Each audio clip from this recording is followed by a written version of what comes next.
Hello and welcome to this walkthrough. In this video, I will be showcasing a form builder project that I developed during my time at PNE as a part of a larger project. Think about it as a tool, just like Cognito Forms and Google Forms, that helps users create and manage dynamic forms.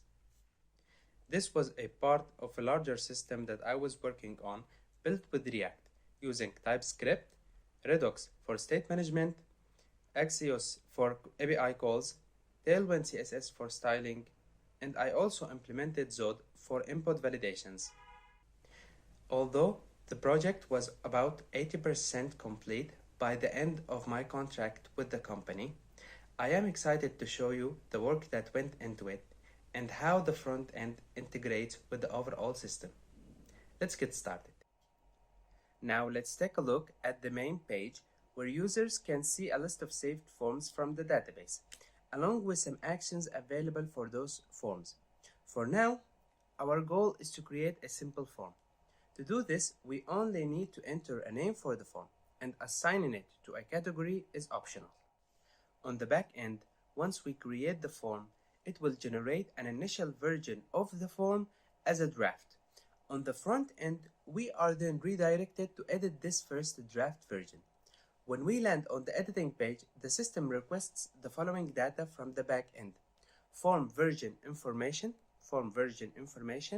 a list of field types, input rules available for the form fields, actions available for the forms. On the page, we can see the form version information, like the ID and its status as a draft. There are also two main sections: the preview section and the config section. In the config section, we have the following tabs: stages, sections, fields, and transitions. What we want to do now is to create a basic form. So we will add just one field, since creating a new version of the form automatically generates an initial stage and section. All we need to do is add a field. To do that, we go to the Fields tab, select the stage. For now, we will choose the initial stage, and then pick the section. Also, for now, there is only one section available, section 1. Once that's done, we click Add Field, which will display a list of all field types supported by the backend. This data is dynamically pulled from the backend, not hard-coded. Each field type has its own UI components that allow us to easily configure it. For now, we will select the text input field type.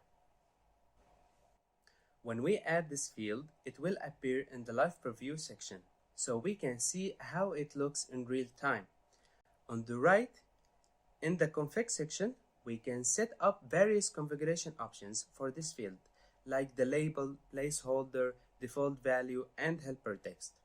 There are also visibility conditions, which we will touch on later. Additionally, in the config section, we can see the input rules supported by the backend for this field type. These rules are dynamic and come from the request data, not hard-coded. Each field type has its own set of rules, and there are UI components to configure these rules and map them correctly to the field types. Next, we need to add a transition. This represents the submit button, which will move the form from the initial stage to the completed stage for now. We will configure this transition to be very simple for now. Now, we will save the edits we made, and once the form is ready, we can publish the draft version. Publishing means that this version is now live and can receive form entries. Finally, let's move over to the end user side of things. This is where the users who are supposed to fill out the form will interact with it on the website version of the system. As you can see here, the form is displayed exactly as we built it. All the values we configured are reflected, and users can enter their data into the field and hit the submit button. The submit action triggers the transition we set up earlier, and once the form is submitted, the user is redirected away from the page. Now, let's add some additional features to the form we have created. But before we do that, let's take a moment to talk about the form versions within the system. At the moment, we only have one version of the form, and it's the published version. This version can be edited directly. If we look at the list of form versions page, we will notice that there is no option to edit the published version. This is because the system stores entries submitted for that version, not for the form, and we don't want to risk losing any data. If you want to make changes to the published version, you will need to create a new version. This ensures that any entries submitted through the form's lifecycle are preserved. To create a new version, we will click plus new version, and we will be given the option to choose whether the new version should be a copy of the published version or not. After selecting our preference, we click create, and this will take us to the form version edit page. Now, if we go back to the list of form versions page, we can now see two versions. One is published and one is a draft ready for us to edit and publish. When we check the draft version, since we chose to copy the published version, we can confirm that everything has been copied correctly and we can continue making changes from here. Now, let's go ahead and edit the form version. We will start with the sections. Each stage of the form can have multiple sections. To create a new section, we first choose the stage, then click Add Section. Once added, we can configure the section, including setting its name, its order, and defining the visibility conditions, which we will discuss later. Sections help logically group the form fields. For example, you might have one section for personal information and another for contact information. Next, I will add a field to this new section. To do this, I will select the section from the drop-down, then click Add Field. I will choose the same text input field type as before and edit its configuration. Now I want to add some rules to this field. These rules determines what should be validated on the front end before submitting the form, as well as what should be validated on the back end during the request. For this field, I will choose two rules, required and starts with. Next, I want to talk about the fake ID concept. Some parts of the form, like the transitions and fields, need an ID to work correctly, like when we use the same rule. Okay, the same rule between two fields. That means this field must match, this field's value must match the other field's value. And how do we connect between the both? By ID. But the problem arose when we created the field while editing the version, which means it doesn't have any ID yet in the backend. And we need to send the data to the backend with IDs. So that was the problem that we faced. To solve this problem, I came up with the idea of generating fake IDs for the newly created fields and transitions. These fake IDs are sent to the backend in the ID attribute, and the backend converts them into real IDs once it processes the request. So I will copy the fake ID and move to the other section where we created a field earlier. I will add the required rule for the field, but I will also add a different rule. The different rule ensures that this field has a value different from another field. To link the two fields that I have, we use their IDs. For now, the newly created field has a fake ID, but it will also work because the backend now process these fake IDs with the request. Next, let's go to the transitions. I will edit the label on the button to say submit. Now let's check how the form behaves on the end user side. When we view the form from the user's perspective, both fields have default values. I can click the submit button, which will trigger the validation system, which tells me that the first field must have a different value from the field with ID 123 or whatever. It means that the validation is working correctly, but this creates a bit of a frustrating user experience. So I have left a note for the developer responsible for the UI UX, highlighting that this should be handled more gracefully in the future, because the UI UX wasn't a part of my responsibility on the system. Now, if I change the value in the second field to anything and click away, which triggers the blur event, the validation system kicks in again.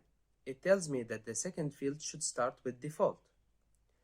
If I try to delete everything, it says the field is required. If I try to delete the value in the other field, it also says that the field is required, which means all the input rules are mapped correctly and the validation system is working correctly. So I will fill the first field with something and the second field with default, and now everything is valid, no rules are broken, and I can finally submit the form successfully. Now let's talk about visibility conditions. We are going to create a new version of the form, which will be a copy of the old version, but without the validation rules. Next, we will go to the field in the second section and set up its visibility conditions. As we have seen before, visibility conditions can be set for stages, sections, fields, and transitions. When we configure the visibility conditions, we will see a drop-down menu where we can select the field that will be used for the condition. This drop-down will only show fields that are logically available for the selected context. For example, if I'm setting visibility conditions for a stage, it won't show me fields from that stage. If I'm setting visibility conditions for a section, it won't show me fields from that section. And if I'm setting a visibility condition for a field, it won't include that field in the drop-down. The next part of the configuration is deciding what the selected field will be tested for. For example, we can test if the field has a value, if it's empty, if its value is greater than a specific number or if it starts with a certain string.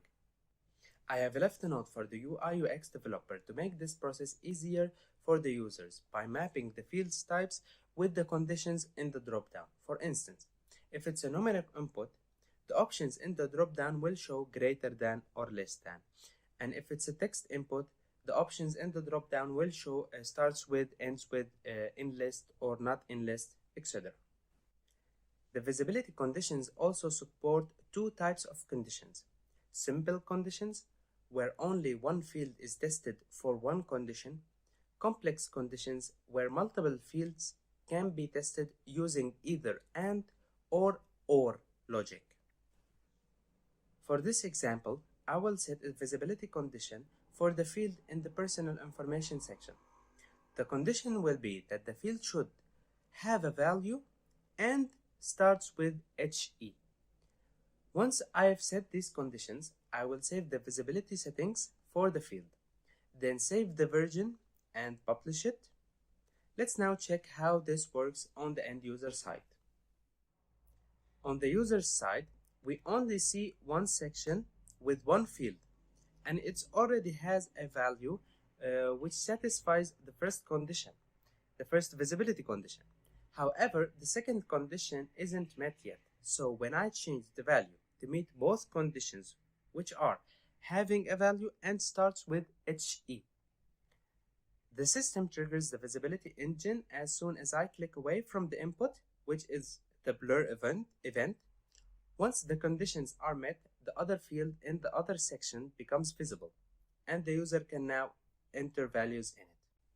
Now let's talk about translations. The entire form builder system is a part of a larger project for a company that is based in the United States of America. Since the forms are intended for employees whom speak different languages, some speak Arabic, some speak English, some speak Spanish, we designed the system to support these three languages with the flexibility to add more in the future.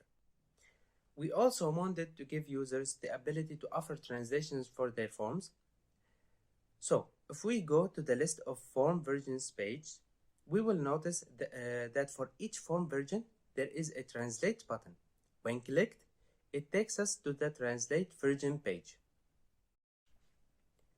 On this page, the first thing we need to do is choose the language we want to provide the translation for from a drop-down menu. The available languages in this drop-down are fetched from the backend via an API request. They are not hard-coded. Once we select a language, the system loads all the translation data for the selected form version. Here is how it works. Everything that can be translated will be displayed on this page in a user-friendly way. There is an input field where we can enter the translation, and beneath each input there is the original English value. For example, the first thing displayed here is the form name. We can enter the translations in the input field, and below it we will see the original English value. For form version information, we have several components that can be translated. In the Stages tab, we can translate the stage name. In the Section tab, we can translate the section name. And in the Transitions tab, we can translate the label that will be shown on the button. And in the Fields type, for each field, we can translate the label, the default value, the placeholder, and the helper text if they exist. If the value exists, it will show beneath the input field. If there is no value, nothing will be shown under the input. I have left a note for the UX UI developer to make this process easier by clearly indicating when there is no value and when the value should be copied exactly as it is. For instance, if we have a color picker field type with a hexadecimal default value, the message should say something like copy as is, so the data be clearly and correctly sent with the translations. Once we have entered all the translations, we click Save Translations. The content refreshes, and we can review the saved translations to make sure everything looks correct. Now, from the end user side, when a user enters the language ID in the URL, for Arabic the ID is 2, the form will automatically display the chosen language. All the UI components will adjust according to the language ID. For example, the layout will be now right to left, and each UI component, if it has default words, there will be a translation for them in Arabic and in Spanish, and will be displayed according to the language. That will ensure that the form adapts to the user's preferred language seamlessly. Now let's talk about stages. Stages represent different points in the form's lifecycle, essentially where the user is in the process. For example, in a day of request form, the first stage could be for an employee to fill out and submit the request to their manager. The second stage would be for the manager to approve or deny the request. And the third stage would be for the HR department to record the day off. In the example, I've added 3 stages. For each stage, we can configure who is allowed to access it. This can be based on roles, permissions, or email IDs. When we were developing this system, the specific details on how these would be passed were not finalized. So the UI was built in anticipation for these configurations being implemented later. For now, we are using the option Allow all authenticated users, meaning any user with an account in the system can access these stages. Next, let's discuss transitions. Transitions define what happens when a user clicks a button to move between stages. We can configure a transition to move from stage to another or mark a stage as completed. For each transition, we can set visibility conditions and assign actions. The actions available for transitions are shown in a drop-down menu based on data coming from the backend. Currently, the backend supports actions such as send notification, send email, and call webhook. These actions are defined in the backend but aren't fully implemented yet. So for now, we've just built the UI in anticipation of the backend processing them later. We can choose as many actions as needed for a transition. However, since the backend implementation isn't complete, I won't be adding any actions to the transitions. Instead, I will create two transitions from the first stage. One transition from the first stage to the second stage, and one transition from the first stage to the third stage. And finally, I will add the transitions to mark both the second and the third stage as completed. Now let's take a look at how this works on the end user side. Now on the end user side, we enter the values for the inputs, and as we can see, there are two buttons, each corresponding to a transition. After clicking on the transition for the second stage, we will get redirected, and the entry is now in the second stage step.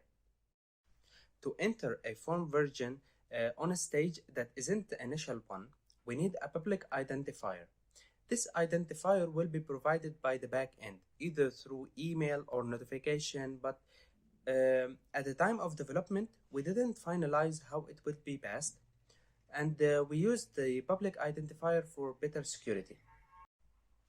Once we access the form version using the public identifier, we will see data entered by the previous users for all the previous stages, and the form inputs we need to fill out, and the transitions buttons for that stage. After entering our part of the form, we click the transition button, which completes the workflow and moves the form through its life cycle. Now, let's talk about the entries for a form version. On the entries list page, we can view all the entries for a specific form version. We will also see the main filters available, such as date from and date to. These filters can be applied to any type of entry. However, the form builder system also analyzes the structure of the entries and identifies filters that can be applied to a specific field types. These specialized filters are supported by the backend for certain field types. For example, there is a filter for the text input, and there is a filter for the email input, and etc. In our example, since the entry only contains a text input, we will see the text input filter on the entries list page. This filter allows us to search the entries based on conditions like contains, equal, starts with, ends with. For instance, in the example, we have two entries, one with the field value of something and one with the field value of hello. If we use the filter to search for entries where the value equals hello, only the entries that match the filter condition will be returned. While this part of the form builder system isn't fully finished, the basics of it are well implemented, and the structure of the form version is mapped to the correct UI components for the filters. Now, let's move on to the categories in the form list page. Categories help organize the forms logically. For example, there might be a hiring category for hiring forms, or paycheck category for paycheck forms. From the form list page, we can add, update, or delete categories. This makes it easier to group and manage forms. Additionally, we can assign forms to categories, unassign them, or change the category with just a few clicks. We can also archive or unarchive a form as needed. This helps keep everything organized and ensure forms are easy to find based on their category.